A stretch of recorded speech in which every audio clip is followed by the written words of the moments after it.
Bonsoir Jean-François Copé. Bonsoir. Vous êtes secrétaire général de l'UMP. Merci d'être sur le plateau de BFM TV. La dernière information avant d'évoquer l'actualité politique très riche, c'est cette mise en examen du directeur central du renseignement intérieur, les anciens renseignements généraux, Bernard Squarcini, qui est mis en examen pour atteinte au secret de la correspondance, pour collecte illicite de données, recel du secret professionnel.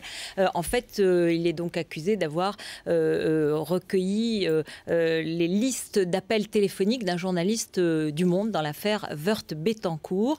Ce soir, il dit qu'il ne démissionnera pas. Néanmoins, est-ce que ça ne pose pas une question d'éthique? Est-ce que ça ne pose pas une question? Est-ce que M. Squarcini peut continuer à être patron du renseignement en étant mis en examen? Écoutez, moi, j'ai beaucoup de difficultés à vous répondre à cette question. D'abord, parce que de manière générale, je ne commente absolument jamais ce genre de procédures lorsqu'elles sont en cours. C'est d'ailleurs comme cela qu'on fait quand on a en tête le respect de la présomption d'innocence. Je ne le fais d'ailleurs pas plus à gauche qu'à droite. Et donc, je suis bien incapable de faire le moindre commentaire sur ce point. Néanmoins, c'est un peu la suite de l'affaire Woerth-Bettencourt. C'est un personnage central dans la machine. C'est comme vous dites, c'est la suite de l'affaire Woerth-Bettencourt. Moi, je ne sais pas connaître, je n'ai aucun élément sur ce point-là. Mais il s'est dit tellement de choses fausses durant cette affaire, cette fameuse affaire. Oui, mais tellement de choses qui apparaissaient sur le moment comme l'événement absolu et qui ont fait ensuite, quelques temps après, pchit. Vous savez, pour reprendre une formule apparemment, ça fait pas pchit, ça, puisque le journal ça date du d'aujourd'hui. Oui, voilà. Ça date d'aujourd'hui. La journée même, ça fait jamais pchit. Ça devient énorme. Oh, mais il y a une mise en examen. Il y a une mise en examen. Il est arrivé en témoin assisté, il y a une mise en examen. C'est une mise en examen, mais c'est quand même du patron du renseignement, c'est-à-dire une des autorités policières de l'État. C'est assez important. C'est assez important, absolument. Mais pour autant, je ne ferai pas de commentaires et je vous prie de m'en excuser, mais je ne le fais jamais. Voilà. Alors, on va parler politique, puisqu'évidemment, c'est plutôt votre rayon à la tête de l'UMP. Et ma question, qui va peut-être un petit peu vous agacer, est-ce que Nicolas Sarkozy serait élu avec plus de 56% des voix des électeurs du peuple de droite aujourd'hui? D'abord, cette question ne m'agace pas du tout. Deuxièmement, je pense que le problème ne peut pas se poser en ces termes, puisqu'on n'a pas fait ce choix. Avant cela, est-ce que votre sentiment... Est-ce qu'il serait élu avec ce score? Je n'en sais rien. Comment voulez-vous préjuger de ce que voteraient les électeurs qui souhaiteraient voter aux primaires à droite? Mais la question pour nous, elle ne s'est jamais posée. Et ce, pour une raison simple. Nous n'avons pas de problème de leadership. Voilà. Pourquoi est-ce que le PS a fait une primaire? C'est tout simplement parce qu'ils n'étaient pas en situation de déterminer qui pouvait être leur leader. Donc ils ont fait voter des gens qui sont venus voter parce qu'ils sont plutôt de sensibilité de gauche. C'est ce qu'ils ont fait. Et à la suite d'un marathon qui a tout de même été assez long, puisque j'ai vu même un sondage hier qui montrait, comme il a été assez peu repris, je me permets de l'évoquer, que 85%, je crois, des Français trouvaient que les primaires, c'était bien, et que 65% trouvaient qu'on en avait fait quand même beaucoup et qu'on avait beaucoup trop parlé dans les médias. Je ne l'invente pas, c'est un sondage. C'est ce que vous avez pensé dès le premier jour, mais 85% des Français ont pensé que c'était comme ces intéressant. sondages-là sont assez rarement sur la table, je me permets de les ajouter au débat humblement à la place qui est la mienne. Mais pour le reste, la vérité, c'est qu'à droite, ça n'avait pas beaucoup de sens de faire une primaire, puisque on ne va pas mettre en compétition le président de la République avec tel ou tel ministre ou membre de la majorité. Ou alors on ferme la Ve République. Voilà. Donc, il y a des primaires. Il y avait des primaires dans le statut de l'UMP, des primaires internes. Non, mais jamais pour la situation où notre d'un président sortant. Bien entendu. Et d'ailleurs, ça n'aurait, je le répète, aucun sens. Aux États-Unis, Obama ne va pas faire une primaire pour son deuxième mandat. Monsieur Jospin, en 2001, pour 2002, n'a pas fait de primaire au sein du Parti socialiste. Et il était candidat à la présidence de la République. Donc, rappelons juste ces faits pour simplement rééquilibrer les choses. Voilà. C'est vrai qu'on a entendu quand même plusieurs sons de cloche sur les primaires, puisque le Premier ministre a dit que c'était moderne, Xavier Bertrand dit que ça prend sa place désormais, et que vous avez condamné systématiquement, comme le président de la République d'ailleurs, ce principe. Non, je n'ai pas condamné, et comme vous êtes journaliste, vous êtes précise, donc vous avez forcément lu que je n'ai jamais condamné le principe des primaires. Jamais. Alors le président en tout cas l'a fait, en disant que c'était contraire aux institutions de la Ve. Mais encore une fois, il l'a fait dans un contexte bien précis qui est celui du président sortant. Nous n'avons pas, personne n'a à juger du choix qu'a fait le PS pour choisir son candidat.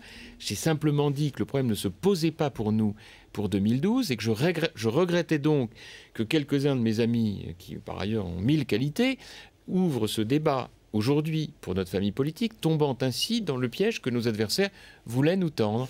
Voilà, c'est tout. Mais encore une fois, maintenant, c'est un peu derrière nous, tout ça. Hein. Alors justement, François Hollande qui était élu, donc avec 56%, c'est presque 57%, et qui se dit le candidat de la crédibilité, le candidat du sérieux, le candidat qui ne nie pas la difficulté de la situation à venir. D'une certaine façon, ça devrait vous rassurer. Vous devriez vous dire, finalement, c'est pas la gauche sectaire, entre guillemets, qui est sortie du jeu, mais une gauche responsable, peut-être. Non, je crois que c'était pas le mot qu'avait utilisé Madame Aubry. Je ne sais pas si vous reprenez les mots de Madame Aubry ou pas. Au-delà de la polémique, je crois que le problème n'est pas là. Lorsque François Hollande nous dit qu'il incarne la gauche crédible, je ne sais pas où est la crédibilité. Donc, c'est pas la peine qu'on se mente les uns et les autres.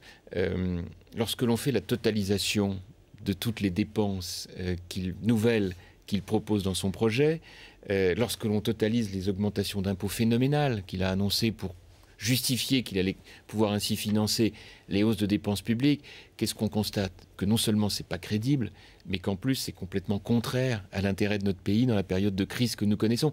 Vous vous rendez compte que le parti... Donc il est démagogue tout en se présentant comme crédible, c'est ça? Non, mais c'est pas parce que quelqu'un vous dit qu'il est crédible qu'on n'est pas obligé de vérifier. D'ailleurs, le rôle qui est le nôtre en tant que responsable, qui nous opposons à lui, et puis peut-être aussi de temps en temps le rôle des journalistes. Moi je sais par exemple quand je fais une proposition, je suis assuré que dans l'heure qui suit, un certain nombre de journalistes disent tout le mal qu'elle en pense. Et c'est d'ailleurs leur droit le plus strict, comme les socialistes. Je rêve que ce travail-là soit fait dans l'autre sens et j'espère qu'on va s'y employer. Nous faisons demain une convention à l'UMP où on va décortiquer le projet du PS et commencer nous-mêmes à esquisser un certain nombre de propositions pour montrer que ça ne tient pas la route. Vous vous rendez compte que le Parti socialiste français est le seul parti socialiste en Europe à préconiser la baisse de l'âge de la retraite. Il faut quand même l'inventer. C'est quand même un truc mais complètement fou. François Hollande, sans rire, nous dit qu'il va faire 60 000 postes supplémentaires dans l'éducation nationale, avec en plus un chiffre faux. Il nous dit que c'est 2,5 milliards sur le quinquennat. Non, c'est 7,5 milliards sur le quinquennat. C'est colossal. Qui peut se payer ce luxe de dire des choses pareilles? Et tout ça, matiné d'une espèce de formule, mais surréaliste, qui consiste à nous dire « je vais réenchanter le rêve ». Mais écoutez, je l'entends. Ça fait partie de la campagne électorale. Enfin, je veux dire, ça fait partie des formules qui sont lancées, comme écoutez, certaines de l'autre. Enfin, voilà.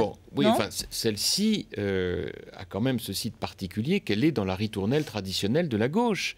Sauf qu'à chaque fois, ça se termine, c'est rien d'autre qu'une utopie qui se termine par un réveil difficile. Donc autant quand même prévenir les Français. Donc il fait peur, il vous fait peur. Non mais attendez, je crois que disons les choses autrement. On n'est pas là pour dire qu'on a peur ou pas peur. C'est pas le sujet. On est les uns et les autres, et en cela, je crois, chacun respectable pour les combats que nous menons, à convaincre les Français qu'il n'y a pas 36 solutions face à la crise. Et que moi, mon thème, c'est pas de dire allez, pour gagner une élection, il faut vendre du rêve, là, hein, comme on fait à gauche.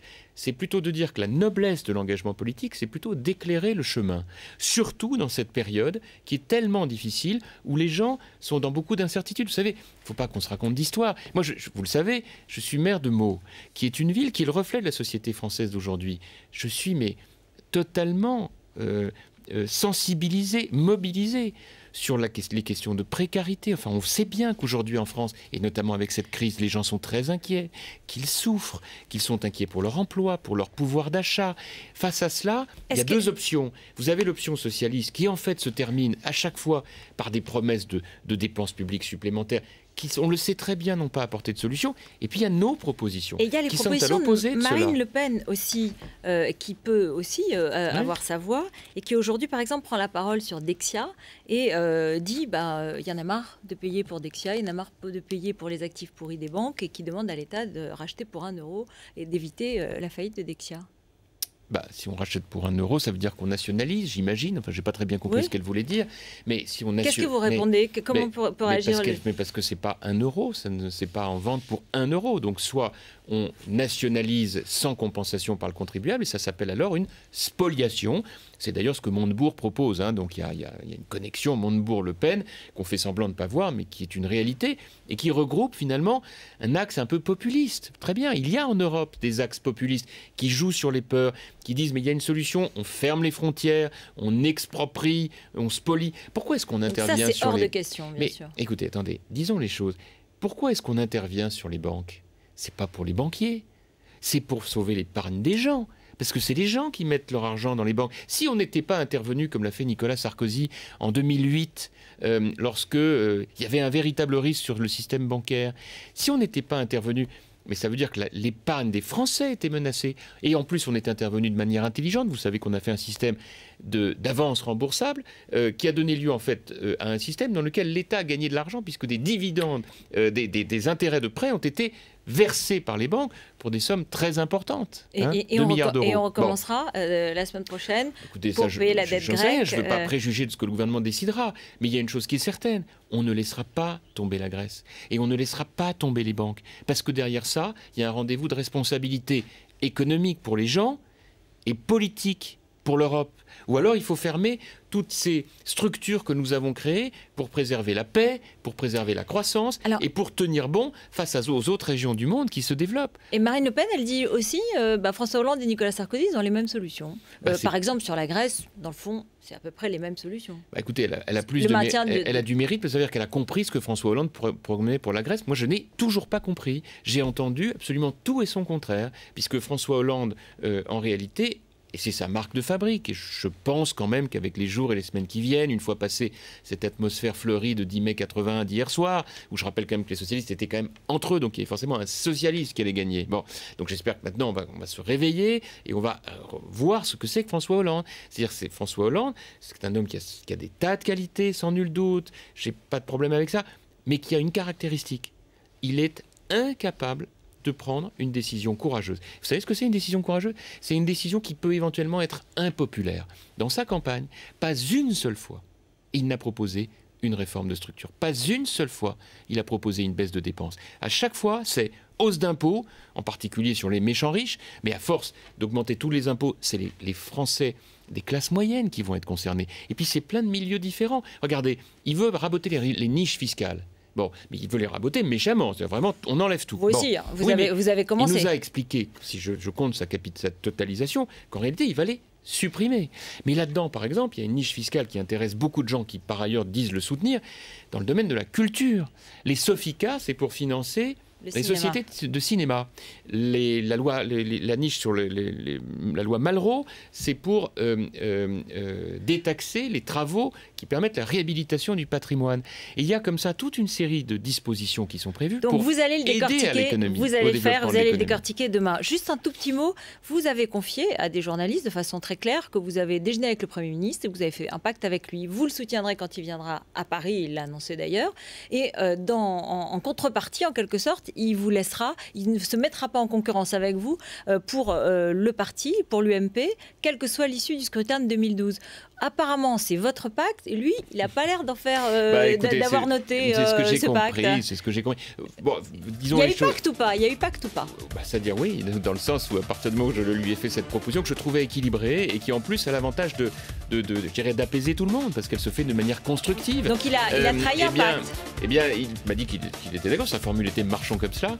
Et puis je crois comprendre par diverses autres sources depuis qu'il considère que ce pacte est caduc, pour reprendre un mot historique que l'on a en tête. Eh bien, très bien, très bien. Mais en ce qui me concerne, je n'oublie rien de ce que je lui ai dit, de ce qu'il m'a dit. Donc il faudra peut-être des primaires entre vous un jour pour y voir plus clair quand même. Écoutez, de toute façon, on l'a tous dit, à partir du moment où il n'y a pas de leadership naturel, très bien, ça peut être une excellente formule que de faire des primaires. Vous savez, j'ai jamais reculé devant le suffrage universel. Je suis l'élu d'une circonscription très difficile, dans laquelle je souhaite rester d'ailleurs, et donc le suffrage universel ne m'a jamais fait peur. Mais aujourd'hui, c'est pas notre sujet. Notre sujet, c'est les Français, et puis faire réélire Nicolas Sarkozy pour les réformes. Merci Jean-François Copé d'être venu sur le plateau de BFM TV. Tout de suite, Jérémy Baudot.